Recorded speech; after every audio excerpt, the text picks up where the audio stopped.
मेरे कम्युनिटी से, broker community से एक क्वेश्चन है, RERA please answer the question. थोड़ा फ्रस्ट्रेटेड दिख रहा है, ये शायद जेन्युइन भी हो सकता है। इनका क्वेश्चन है कि रेरा ने हमसे फीस लिया और सर्टिफिकेट डिस्ट्रीब्यूट किया है, अब रेरा कोई रिस्पॉन्सिबिलिटी नहीं ले रहा है कि हमारा बिजनेस हो रहा है, कस्टमर हमें बाईपास करके जा रहा है, बिल्डर हमें खड़ा नहीं कर रहा है। लेट से कि डील आया था, टैगिंग में इशू हुआ, फिर हम किसी और के पास नहीं जा सकते, हम अपना राइट्स क्लेम नहीं कर सकते, एसोसिएशन अपने अपने मूड्स में है, ठीक है। तो बीइंग अ सर्टिफाइड या रजिस्टर्ड एजेंट रेरा क्या कर रहा है, ऐसा फ्रस्ट्रेटेड क्वेश्चन है।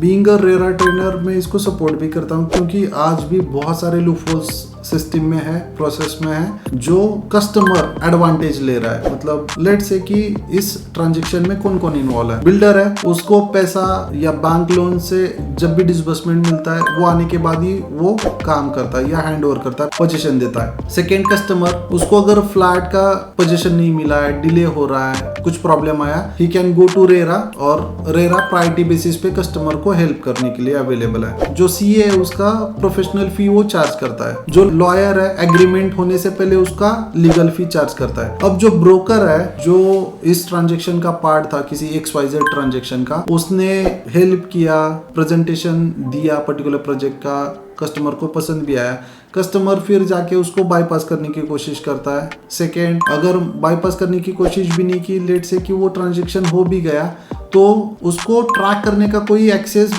ब्रोकर के पास नहीं है। उसका ही कस्टमर था, उसने ही ये डील क्लोज किया, पर उसको पता नहीं है कि अब ये एग्रीमेंट कब हुआ है, उसका डिसबर्समेंट कितना हुआ है, ये सब मतलब मैन्युअली चल रहा है। इसमें रेरा ने कुछ पोर्टल नहीं बनाया कि ये डील है, इसके अंदर ये ब्रोकर है और इसका ये ब्रोकरेज डिसाइडेड है, सिंपल, ठीक है। गवर्नमेंट को स्टैम्प ड्यूटी मिल रहा है, GST मिल रहा है, वो एग्रीमेंट से पहले मिल रहा है। मतलब यहाँ पे जो भी प्लेयर्स है ना, वो सब एग्रीमेंट से पहले कमा रहे हैं, और जो ब्रोकर है उसको पेमेंट के लिए स्ट्रगल करना पड़ रहा है, फॉलो अप लेना पड़ रहा है, इनवॉइस देने के बाद भी वो रिस्पॉन्ड नहीं करते, या टैगिंग में इशू है, एक ही कस्टमर को 2, 3, 4 ब्रोकर रिप्रेजेंट कर रहे हैं, फिर बिल्डर इंटरनली सॉर्ट आउट करने के लिए कहता है। बेसिकली ये चीज रेरा ने सॉर्ट आउट करना चाहिए। अब रेरा का और एक बड़ा प्रॉब्लम है कि उन्होंने ब्रोकरेज का कोई स्लैब ही नहीं रखा है। लेट से आप एक लोकल गवर्निंग अथॉरिटी हो, जो पर्टिकुलर डिपार्टमेंट, जो स्टेट या नेशनल डिपार्टमेंट है, उसको हैंडल कर रहे हो, और ब्रोकर का एग्जाम आप रख रहे हो, आप उसके लिए चार्ज कर रहे हो, आप ट्रेनिंग के लिए चार्ज कर रहे हो, आप लाइसेंस के लिए चार्ज कर रहे हो, और लाइसेंस लेने के बाद कोई और ऑर्गेनाइज रूल नहीं है। मतलब आपने ऐसे नहीं कहा कि प्राइमरी सेल्स में 2% कंफर्म है, अगर ब्रोकर काम कर रहा है तो उसको 2% मिलना चाहिए। कस्टमर अपने हिसाब से मूड, जैसे कि वो एहसान कर रहा है, इस एटीट्यूड से बात करता है ब्रोकर के साथ, तो कोई निगोशिएट करता है, मैं आधा टक्का दूंगा, मैं 1% दूंगा, स्टैंडर्ड है वगैरह वगैरह। जिसने कभी लाइफ में डील नहीं किया, वो डेली बेसिस पे जो ब्रोकरेज का डील करता है उसको ज्ञान बांटता रहता है। तो यहाँ बहुत सारी ऐसी चीजें हैं जो मुझे आज तक समझ नहीं आई। मतलब रूल बनाना है तो वो स्टैंडर्डाइज होना चाहिए। जैसे GST है, गवर्नमेंट ने एक GST का रूल बनाया, उसका हर प्रोडक्ट और हर सर्विस के लिए कैटेगराइज बनाया कि ये 5% में कंसिडर होगा, ये 12% में होगा, ये 18% हुआ। अगर गवर्नमेंट ऐसे नहीं करता, लेट से कि एक ब्रांड, टीवी का ब्रांड 18% चार्ज कर रहा है, एक टीवी का ब्रांड 28% कर रहा है, एक ब्रांड 5% कर रहा है, तो ये हैम्पर हो जाएगा ना मार्केट। ये ऑर्गेनाइज नहीं है। अगर गवर्नमेंट कुछ बना रहा है तो ब्रोकरेज का भी उन्होंने ख्याल रखना चाहिए।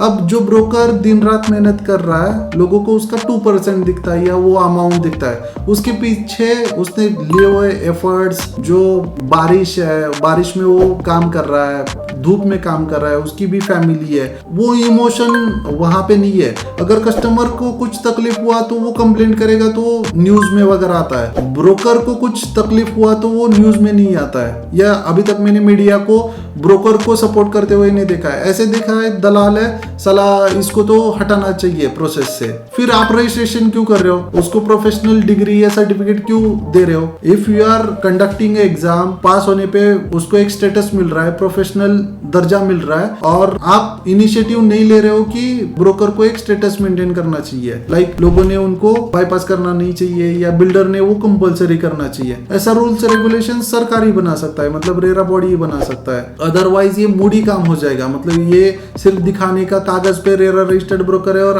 एक्चुअल में नॉन रेरा रजिस्टर्ड ब्रोकर ही राज कर रहे हैं, ऐसे नहीं होना चाहिए। मेरा एक सजेशन है रेरा अथॉरिटी को, अगर आप सुन रहे हो तो you should organize first brokerage slabs.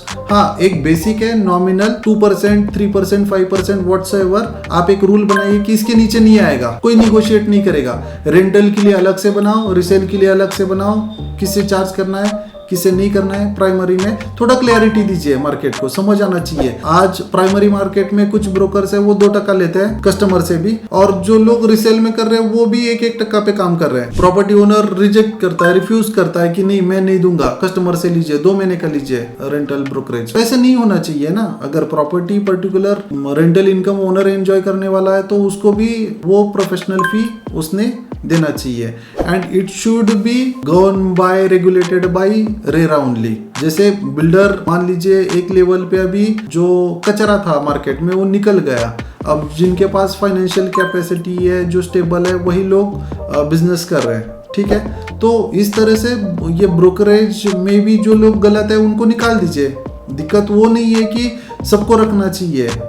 जब आप स्टैंडर्डाइज कर रहे हो तो हर चीज स्टैंडर्डाइज करना चाहिए। जो बंदा ऑनेस्टली काम कर रहा है, ट्रांसपेरेंटली काम कर रहा है, वो हर चीज फॉलो कर रहा है रेरा का, और उसको ही अगर कोई क्लाइंट या कस्टमर, डेढ़ शाना कस्टमर बाईपास करने की कोशिश करता है, ही don't have any support system ना।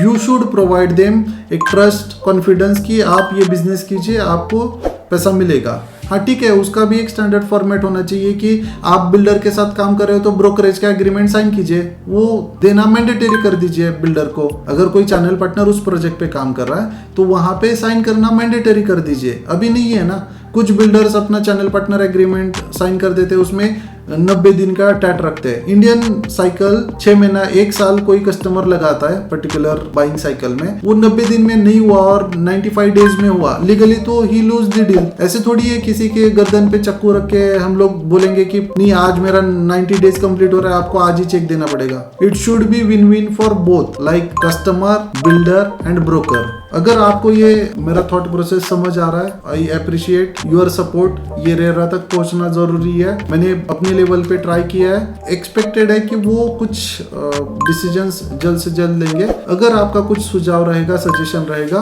Please comment below. Thank you.